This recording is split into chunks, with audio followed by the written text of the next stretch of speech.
You said never let me go. You said never let me go. You said never let me go. You said never let me go. You said never let me go. You said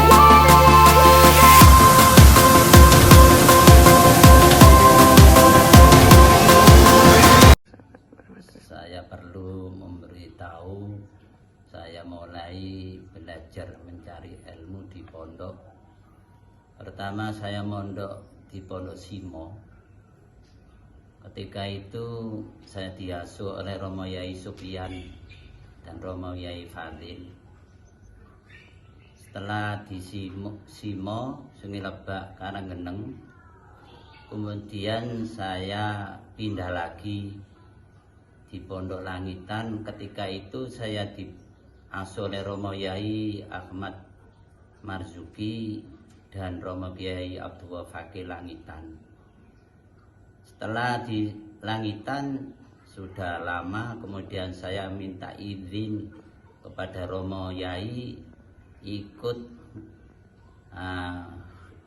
mencari ilmu, yaitu di Romo Yai Dimyati Kaliwungu. Kirang lebih saya mondok di Kaliwungu adalah lamanya kurang lebih adalah 6 tahun, yaitu ketika saya ngaji posoan dan mulutan.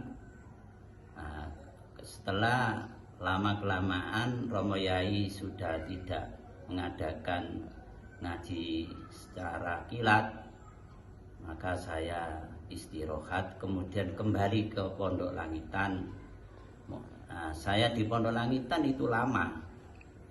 Mulai saya mondok itu pertama di Simo itu 73. Setelah itu saya tetap mencari ilmu sampai saya nikah. Saya nikah perkiraan 87.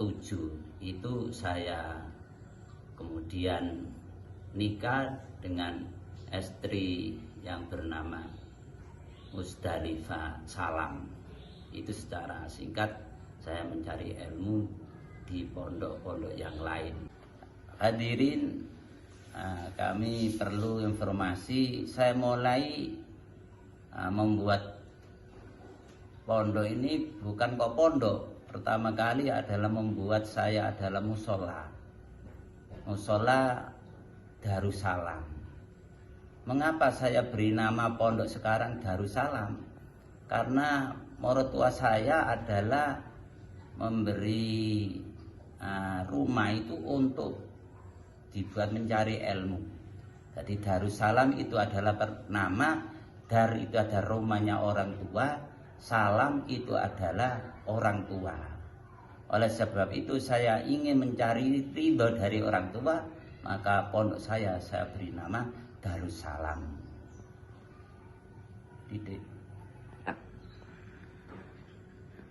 Setelah itu sudah. Setelah itu kami musyawarah dengan keluarga, yaitu keluarga Pondok Pesantren Al-Karimi. Mengapa saya mengumpulkan keluarga Pondok Al-Karimi? Karena itu buyut saya yang bernama Khotijah itu dikawin Badul Karim. Karena saya adalah bukan asli Tebuwung, saya adalah asli Lamongan. Kemudian pindah-pindah, saya sekarang tempat di Tebuwung. Oleh sebab itu kula ngumpulno konco keluarga kabeh, saya beri pondok. Waktu itu saya beri nama Darussalam pada tahun 93. Yang buat pondok itu santrinya banyak, mencapai 90 dan terus berkembang terus. Setelah perkembangan dunia atau perkembangan masyarakat, dulu banyak yang berjalan kaki, tidak ada sepeda. Jadi pondoknya itu ngalami pesat. Kemudian sekarang ada banyak sepeda motor, teknologi. Ternyata di mana pondok itu sepi. Jadi mengalami kesurutan itu bukan kok di pondok, belajarnya sama, Qur'annya sama, waktunya juga sama, kitab-kitab kami ulangkan atau kami tak pelajarno, tapi ternyata anak-anak itu seneng baca. Karena apa? Banyak sepeda.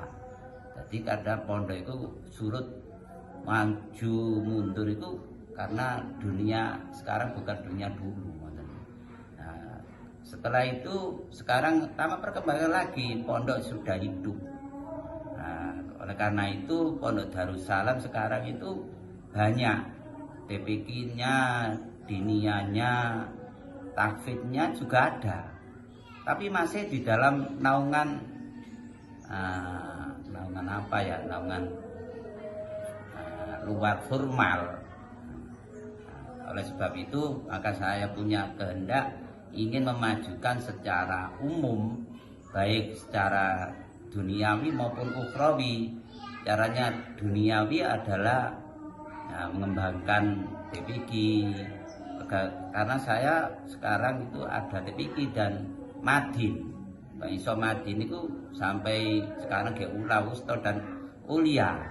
Kalau sudah di situ maka kita untuk perkembangan lagi untuk membuat paling enggak itu harus tahu urusan duniawi, bisa untuk hidup dunia dan bisa hidup di akhirat. Karena Darussalam cita-citanya bukan hidup di dunia, tapi untuk hidup di akhirat juga. Oleh sebab itu kami sebagai tiang orang tua di Pondok Darussalam menginginkan santri saya, anak saya, jadilah anak yang sempurna baik duniawi maupun ukhrawi demi untuk mencari ridho dari Allah Subhanahu wa taala. Ini yang perlu kami aturkan kepada anak-anak, kepada saudara-saudara. Kalau kita ingin mondok di Darussalam sekarang insya Allah membuka pondok umum, artinya sekolahnya secara umum, baik di mana mondoknya, baik sekolahnya baik negeri maupun swasta. Saya siap untuk membina anak-anak bapak atau anak ibu yang sekiranya ingin belajar ilmu agama. Saya siapkan di Pondok Darussalam. Yang kedua untuk perkembangan dunia sekarang, saya ingin doa kepada seluruh umat Islam, baik secara zahir maupun secara batin, sekarang sudah perkembangan pesat dibandingkan tahun yang dahulu. Insya Allah saya setelah melaksanakan ibadah haji yang kedua ini demi untuk umat, bukan untuk duniawi. Karena apa? Karena sudah saya niatkan, saya sebagai guru di Al-Karimi perkiraan 34 tahun untuk khidmah kepada umat sekarang, khidmah untuk umat kembali, demi untuk memajukan dinul Islam alal muslimin. Terima kasih. Assalamualaikum warahmatullahi wabarakatuh.